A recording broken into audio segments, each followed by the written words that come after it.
கர்த்தருடைய நாமம் மகிமைப்படுவதாக. இந்த புதிய மாதத்திற்காய் கர்த்தரை நன்றியோடு துதிக்கிறேன்.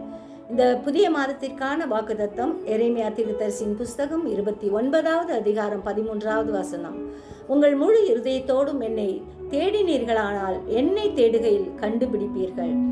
ஆம், இந்த மாதத்திலும் கர்த்தர் நமக்கு தந்த இந்த வாக்குத்தத்திற்காய் நன்றியோடு ஸ்தோத்திரிக்கிறேன். கர்த்தரை முழு இருதயத்தோடு நாம் தேடுவோம். நம்முடைய சிந்தை முழுவதும் ஆண்டவர் மீது பதித்ததாய் காணப்படும்படியாய் நம்மை ஆண்டவருடைய கரத்தில் நம்மை ஒப்பு கொடுப்போம். அவரை தேடும்போது அவர் தென்படுகிற தேவனாயிருக்கிறார். அவர் நமக்கு ஜீவ மார்க்கத்தை தருகிற தேவனாயிருக்கிறார்.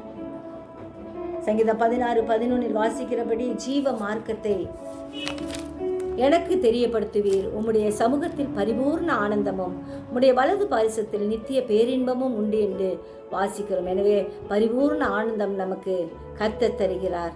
எனவே நம்முடைய முழு இருதயத்தோடும் அவரை தேடுவோம். கர்த்தர் நமக்காக யாவையும் செய்து முடிப்பார். என்ன சூழ்நிலை வந்தாலும் கர்த்தருக்காய் வாழும்படியாய் நம்மை அர்ப்பணிப்போம்.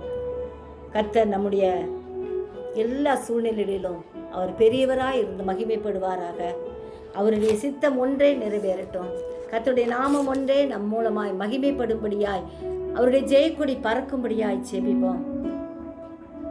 சங்கீதம் 86:12 சொல்லியிருக்கிறபடி, என் தேவனாகிய கர்த்தாவே, உம்மை என் முழு இருதயத்தோடும் துதித்து உமது நாமத்தை என்றென்றைக்கும் மகிமைப்படுத்துவேன் என்று சங்கீதக்காரன் சொன்னது போல நாமும் சொல்லுவோம். கர்த்தருடைய நாமத்தை மகிமைப்படுத்துவோம். ஜெபிப்போமா?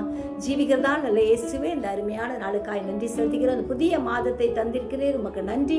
இந்த புதிய மாதத்திலும் கர்த்தர் எங்களை நடத்துகிற தேவனா இருக்கிறபடியால் நன்றியோடு ஸ்தோத்திரிக்கிறோம். உம்மை முழு இருதயத்தோடும் தேட எங்களுக்கு வேண்டிய கிருபையை அதிகப்படுத்தும்.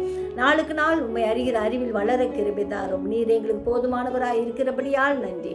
உடைய செட்டை நிழல்ல எங்களை ஒப்பு கொடுக்கிறோம். ஆசீர்வதியும் பலப்படுத்தும். இயேசுவின் மூலம் ஜெபங்கேளும் பிதாவே, ஆமென்.